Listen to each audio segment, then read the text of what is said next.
couple times a week, maybe I'll take a drive, pick up a bite somewhere, and it's occurred to me to turn on a camera and make a show out of it. I don't know whether that's a good idea or not, but I'm an insomniac. Like it's tough for me to wind down. And weirdly enough, my friends tell me that when I talk to them, there's a calming effect. I don't know whether that's a polite way of telling me I'm a boring person or what, but I'm gonna go with it. I'll take it. But it occurred to me that since I'll take these late night drives, to try and wind down, and since I seem to have this whatever gift my friends tell me I have, what if I combined those things and helped other people who just want to chill, want to wind down at the end of a day? And I'm especially thinking about people who are creative, other artists. Just thought I'd try something out. So, I guess that's life. You try things and see if they work, and if not, you just stop doing them. So we'll see. Anyway, I find weirdly enough that driving relaxes me. It's kind of therapeutic, helps me think. I've been thinking about two things lately. One is, if you're a creator who, like me, hasn't been doing much creating lately, I feel like we're needed now more than ever. The world's so dark and ugly right now, not gonna get into it, but you know what I'm talking about. I believe art helps, and I'll tell you why. The other thing I'm anticipating is it's gonna be tough. It's not gonna be easy to get back into artistic flow if you've been sort of dormant over this isolation period, shall we call it. I think it's gonna be tough, but I got some ideas on how to turn that around. So that's what I'm talking about on this drive. Welcome to Something I'm Learning. It's my end of day chill down show for insomniacs like myself, artistic insomniacs, we'll call ourselves. I'm not a professional of any kind, just an artist at the end of the day, reflecting on life and learnings. Your mileage may vary. Don't know if anything I'll say will be of any use to you, or whether it'll help you, or whether it's even the right thing. But if you feel more relaxed after finding a dark spot at your place, taking a deep breath and really relaxing into this drive, sort of passenger seat style, then I will count it as worthy of my time and yours. I'll call that a success.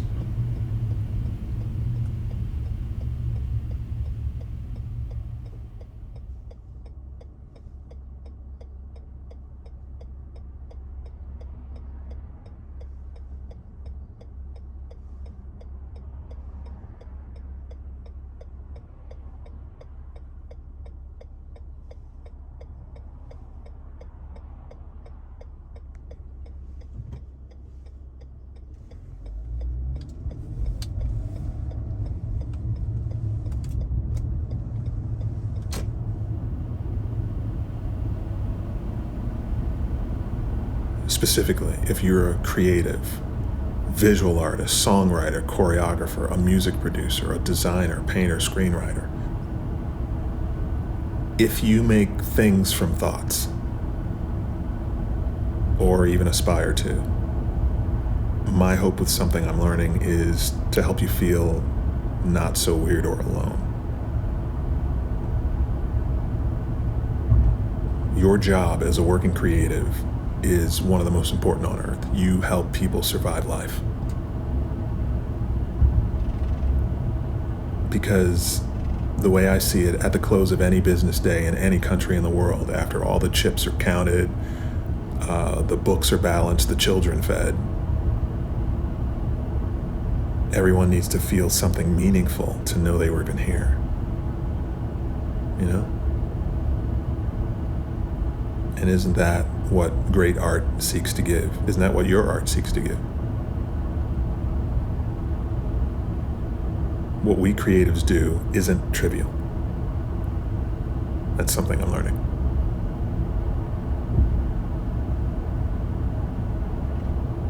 How's that for an intro? I don't know. But the world's been crazy. I don't think I need to tell you that. And as a result, I have been severely distracted from anything remotely artistic. And if you're anything like me, you've been in this creative holding pattern, kind of trying to make sense of everything and just trying to hold on while everything sort of blows over, hopefully. I've seen pretty impressive pockets of artists out there who have taken this global crisis as an opportunity to accelerate their creativity and really make use of the time, not in an insensitive way, but really use the weeks and months of isolation to broaden their reach and to share what they had to offer to the world and really thrive. And I respect that. Me, on the other hand, not thriving, stuck on the news. And then I quit the news and fell into a vortex of Netflix, Peacock TV, Amazon Prime, just stream after stream. Then I felt guilty about how sedentary I was being and started back longboarding every day. Then I hurt my shoulder. Then they dropped The Expanse on Amazon Prime, and so it was binge city for me all over again. Like, it's been a ride. Scary, boring, bewildering, nothing's getting done ride. Fast forward to now, and I'm starting to realize the truth of what I mentioned earlier about if you're a creator. Like, we're needed now more than ever. Maybe you've thought about this and maybe you haven't, but art heals. Art strengthens. Art unifies. Thinking of this one story about this girl. We'll call her Anna, for the sake of privacy, but first time she ever heard the song Superheroes by The Script, she wasn't in a good place at all. She was in the middle of harming herself, like harming herself. She happened to have her earbuds in, and this song comes on. She stops cutting. She hears the lyrics and cries. And she says that moment changed her life.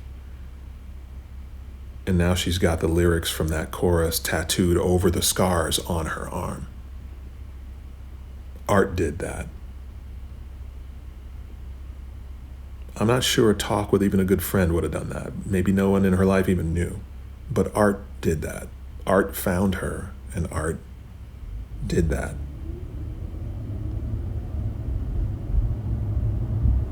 So I'm reminded of that when I say, yes, do art for yourself, of course, but also do it for the world, because we kind of need you. Second thing about getting started or restarted, as the case may be with your art, even though it's going to be hard, I'm learning that it's possible with a few things in mind. If you're aspiring, face the fact that you're not going to be any good. And that's completely fine. Like, embrace with full expectation the fact that you're not going to be good. it's required that you're not good at the beginning of your artistic development, because it's that disappointment that drives you forward. But the trap that I've seen myself get into and what I've seen other people get into is not putting anything out during the period of time that you're developing. Like, publish something from where you are. You know, every person that has ever done anything that you respected in the industry that you're aspiring to do well in has shipped bad work before. Like, it's part of the deal. You know, who among any superstar that you've ever had mad respect for does not have a few pieces back there that they would prefer you not go back and see or discover or ever hear, if you know, if they're a music artist or whatever?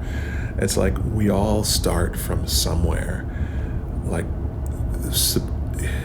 surrender to that fact, you know, surrender to that unavoidable reality that when you start whatever you're doing, you can't be any good by definition because you're new. But putting it out anyway and having the boldness to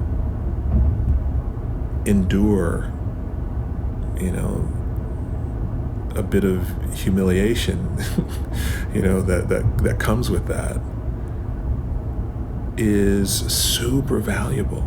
Like, it's the thing that lights even a bigger fire in you and drives you further forward to improve what it is you do. Hurt pride is an important upfront investment in your career.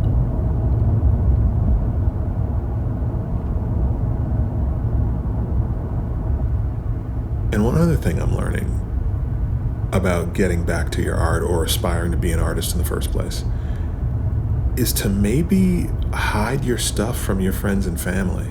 Stay with me. I know this sounds weird, but if at all possible, try hiding your stuff from your friends and family. This approach might not be for everybody, depending on how your family is.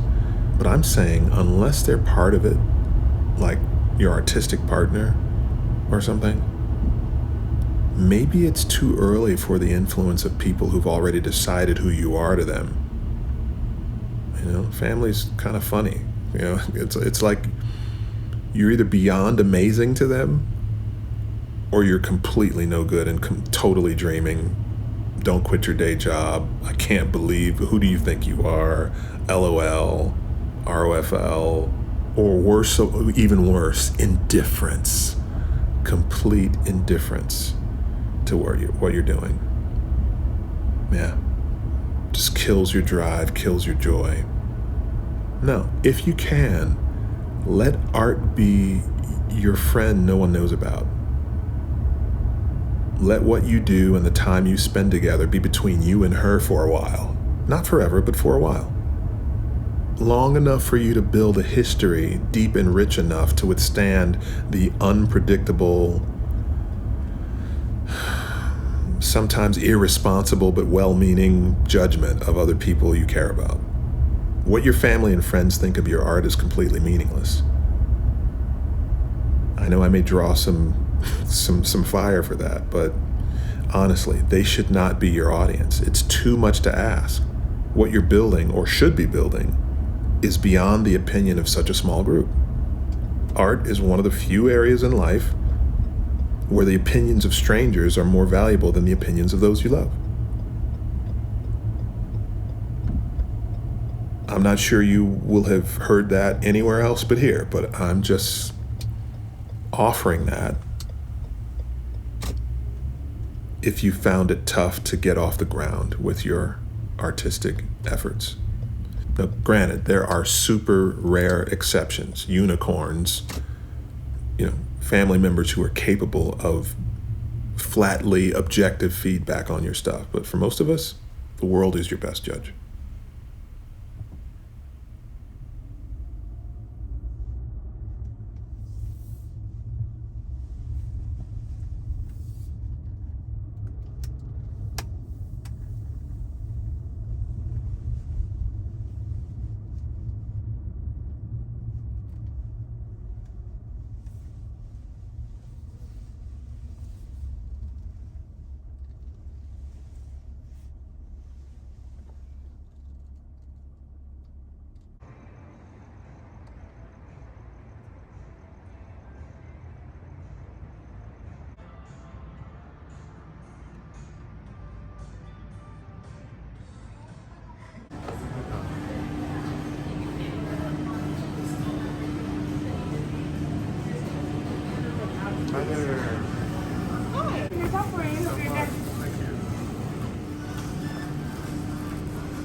And the other thing I'll say for those of us who are further along in our development but feeling uninspired and unoriginal, spend a few days copying the work of someone great.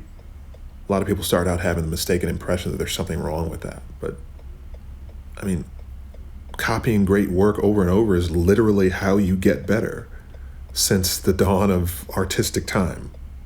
That's like the secret behind why the younger members of musical families so often end up the most successful. There's a book called The Little Book of Talent by Daniel Coyle. And he talks about brothers and sisters growing up together. The younger kids, they have so many more shots. They have much more access to good information. They have far more opportunity to watch their older siblings perform, to mimic, to see what works and what doesn't. So if you think about our resources now, with the web, most any great artist that you've ever looked up to is potentially your older brother or sister. We have an unprecedented level of access to what works and what doesn't. So my thought is, if you're drawing a blank on what to do next, deliberately copy the work of someone great. Take a shot at reproducing it over and over again. It's part of the learning process. It's only by knowing how to do what's been done that you figure out what you want to do.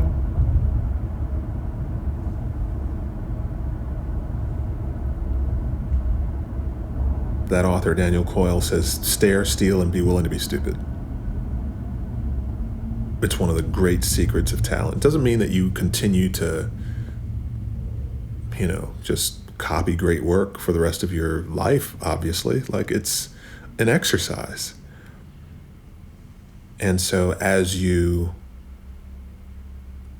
become comfortable with prior techniques, you start to absorb what you like about what this person does, what that person does, and eventually inspiration strikes, juices begin to flow, and you start producing things that are totally original from you and that you are proud of,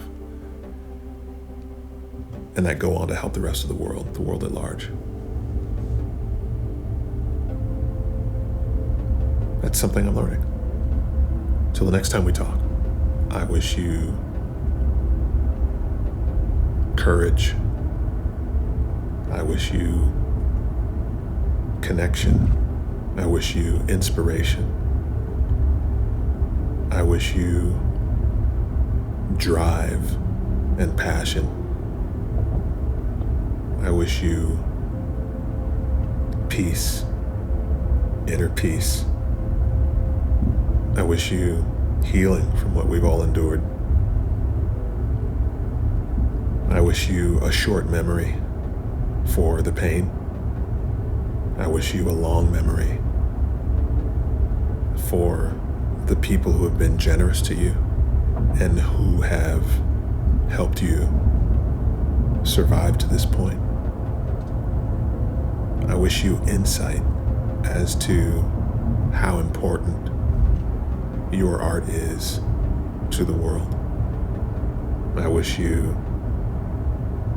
100,000 more sunsets. I wish you heart flutters and stomach butterflies, and the love you deserve. Keep rising.